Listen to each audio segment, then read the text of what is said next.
நமசிவாய! வியாக்கிரபாத முனிவரும், பதஞ்சலி முனிவரும் தவம் செஞ்சதைக் கண்டு மகிழ்ந்து போன சிவபெருமான், அவங்களுக்கு ஆனந்த தாண்டவ காட்சிய காட்டலான்னு முடிவு பண்ணி தில்லைக்கு கிளம்புறாரு.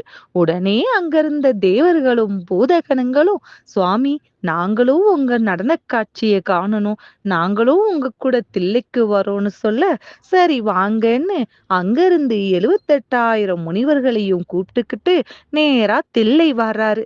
அங்க வியாக்கிரபாத முனிவருக்கும் பதஞ்சலி முனிவருக்கும் கூட வந்த முனிவர்களுக்கும் சேர்த்து தன்னோட ஆனந்த தாண்டவ காட்சிய சிவபெருமான் நிகழ்த்தி காட்டுறாரு.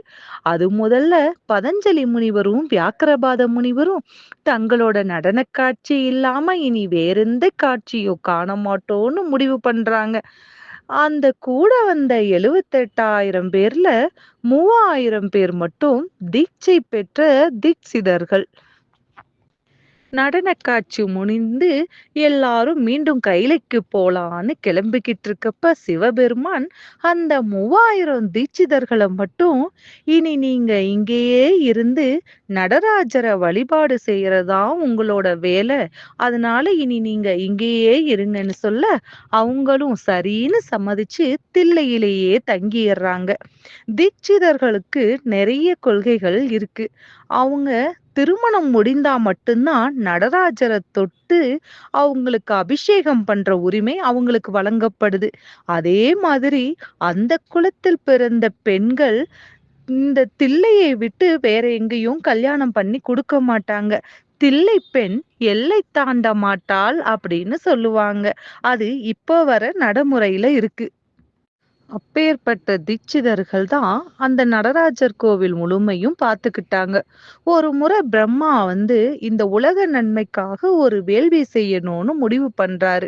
அப்போ இந்த 3,000 தீட்சிதர்களையும் அந்த வேள்வியில கலந்துக்க சொல்லி அழைக்கிறாரு. ஆனா இவங்க மறுத்துட்டாங்க. ஏன்னா அவங்களோட வேலை நடராஜரை பார்த்துக்கிறது மட்டும்தான். நாங்க இந்த நடராஜரை விட்டுட்டு வேற எங்கேயும் வரமாட்டோம் அப்படின்னு சொல்றாங்க. ஆனா பிரம்மன் ரொம்ப வற்புறுத்தி கூப்பிடவும், நம்ம வியாக்கிரபாதரும் பதஞ்சலி முனிவரும் சரி நீங்க போயிட்டு வாங்க, நடராஜரை நாங்க பாத்துக்கிறோம் அப்படின்னு சொல்ல 3,000 தீட்சிதர்களும் நேரா பிரம்மனோட வேள்வியில போய் கலந்துக்கிறாங்க. வேள்வியெல்லாம் நல்லபடியா முடிஞ்ச உடனே இவங்களுக்கு உணவு பரிமாறப்படுது. 3,000 இலைகள் போடப்பட்டு அதுல உணவு பரிமாறும் போது அதுல 2,999 தீட்சிதர்கள் மட்டும்